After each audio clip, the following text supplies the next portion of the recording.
శ్రీమతే రామానుజాయ నమః. శ్రీభద్రాజల దివ్యధామ నిరతం పద్మాసనస్థం ప్రభుం వామాంకాంకిత సీతయా విలసితం సౌమిత్రిణా సేవితం శంఖం చక్ర శరాసనాభజ శరాన్ సవ్యేతరోర్ధక్రమాత్ బిభ్రచ్చారు చతుర్భుజం భవహరం వైకుంఠ రామం భజే. ఓంకార రాముడు, వైకుంఠ రాముడు, రామనారాయణుడు అనే విలక్షణ నామత్రయ విరాజమానుడైన భద్రాచల శ్రీ సీతారామచంద్ర మహాప్రభు వారి దివ్య సన్నిధిలో శ్రీ పరాభవనామ సంవత్సర వసంతపక్ష నమాంధిక ధ్వజారోహణ తిరుకల్యాణ మహోత్సవాలు ఉగాది నాడైనటువంటి నేడు ప్రారంభించడం జరిగింది.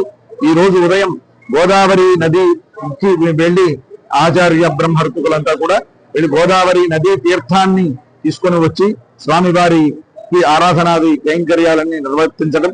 ఆ తర్వాత ఈ బ్రహ్మోత్సవానికి ఒక ప్రత్యేకత ఉంది. బ్రహ్మోత్సవాలన్నీ కూడా ఈ జరిగేటువంటి ఉత్సవం అంతా కూడా విష్ణు సేనాధిపతి అయినటువంటి శ్రీ విశ్వక్సేనుల వారి ఆధ్వర్యములో జరుగుతాయి అని మనకి జరగాలి అని ఆగమశాస్త్రం నిర్దేశిస్తోంది. అందువల్ల ముందుగా ఆచార్య బ్రహ్మ ఋత్వికులంతా కూడా విశ్వక్సేనుల ఆళ్వార్ల వారి సన్నిధికి వెళ్లి విశ్వక్సేన సన్నిధిలో విశ్వక్సేనుల వారిని ప్రార్థన చేసి, స్వామి మీరు ముందుండి మాకు ఈ కార్యక్రమం అంతా కూడా నిర్వర్తింపజేయవలసిందిగా విశ్వక్సేనుల వారిని ప్రార్థన చేసి వారి సన్నిధి నుండి ఆలయానికి ఊరేగింపుగా రామచంద్ర మహాప్రభు వారి దివ్య సన్నిధికి ఆ విశ్వక్సేనుల వారిని ముందుగా పెట్టుకుని వారి సాన్నిధ్యంలో స్వామివారి దగ్గరికి వెళ్లి స్వామివారిని ప్రార్థన చేసి ఈ అనుజ్ఞ తీసుకోవడం జరుగుతుంది. ఈ బ్రహ్మోత్సవం అంతా కూడా ఏ విధమైనటువంటి నిర్విఘ్నాలు లేకుండా అన్ని సజావుగా సక్రమంగా మా చేత నిర్వహింపజేయి స్వామి అని చెప్పి భద్రాచల రామచంద్ర స్వామి వారిని ప్రార్థన చేస్తూ, ఇక్కడ ప్రార్థన చేసేటువంటి విధానంలో కూడా ప్రాచీనంగా ఒక విధానం ఉంది.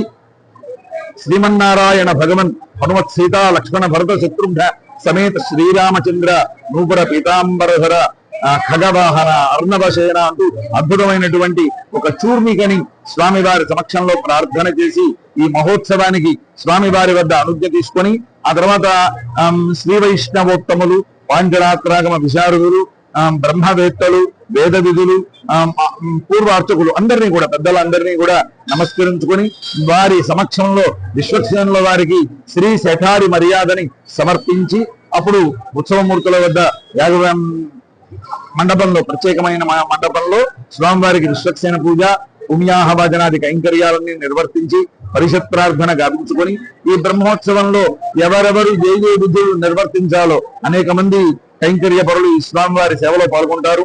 ఆచార్యుడిగా, బ్రహ్మగా, ఋత్విగ్గా, వేద విధులుగా ఎవరెవరు ఏమేమి కైంకర్యములు స్వామికి చేయాలో వారిని మంత్రపూతంగా స్వామివారి సమక్షంలో వరణ ఇవ్వడం జరుగుతుంది. ఆ తర్వాత రక్షాబంధన కార్యక్రమాన్ని ముందుగా మూలవర్లకి, ఆ తర్వాత ధ్రువబేరం, ఉత్సవ బేరం, మూలవర్లు ధ్రువబేరం, ఆ తర్వాత ఉత్సవమూర్తుల దగ్గర కర్మార్చాబేరం అందరికీ కూడా ఈ కౌతుక ధారణ అనేటువంటి దాన్ని నిర్వహించడం జరుగుతుంది. కౌతుక ధారణలో కూడా ఒక విశేషం ఉంది. ఈ కౌతుక రక్షాబంధనాలన్నిటికీ అధిదేవత ఎవరు అంటే సాక్షాత్తుగా సుదర్శన భగవానుడు. అంతేకాక స్వామి యొక్క శ్రీవత్సంలో యోగలక్ష్మి అనేటువంటి అమ్మవారు ఉంటారని మనకి ఆగమ శాస్త్రం తెలుపుతోంది. ఆ విధంగా భద్రాచల రామచంద్ర మహాప్రభు వారి శ్రీవత్సంలో ఉండేటువంటి ఆ యోగలక్ష్మి అమ్మవారిని ఆ రక్షాబంధన అధిదేవతగా ఆ రక్షా సూత్రాల యందు ఆవాహన చేసి అర్చించి ఆ రక్షాబంధనాలతో ఈ పుష్పయాగం అయ్యేంత వరకు కూడా మాకు ఏ విధమైనటువంటి ఈ మహోత్సవం అంతా కూడా సమృద్ధిగా జరగాలని స్వామిని ప్రార్థన చేస్తూ అదే విధంగా ఇందులో పాల్గొనేటువంటి వారందరికీ కూడా తగిన అధికారాన్ని కల్పించమని స్వామిని ప్రార్థిస్తూ ఏ విధమైన జాతాది అశౌచాలన్నీ కూడా కలగకుండా ఉండునట్లుగా సంకల్పం చెప్తూ ఈ రక్షాబంధనాన్ని ధరించడం జరుగుతుంది. ఆ తర్వాత స్వామివారికి నవ కలశాలతో విశేష స్నపన తిరుమంజన కార్యక్రమం చాలా వైభవంగా నిర్వర్తింపజేయడం జరిగింది. ఈ ఉత్సవారంభ స్నపనంతో ఈ స్వామివారి వసంతపక్ష తిరుకల్యాణ నవాన్నిక ధ్వజారోహణ తిరుకల్యాణ మహోత్సవాలు ప్రారంభమయ్యాయి. ఈ రోజు సాయంత్రం స్వామివారికి తిరువారాధన కార్యక్రమం సాయంత్రం 4 గంటలకి ఆలయంలో భోవేరం వద్ద తిరువారాధన కార్యక్రమాన్ని నిర్వర్తించుకొని స్వామివారిని ప్రార్థన చేసి ఈ రోజు ఈ మహోత్సవం అంతా కూడా సమృద్ధిగా సాగాలి అనే సంకల్పంతో అంకురారోపణ చేయడం జరుగుతుంది.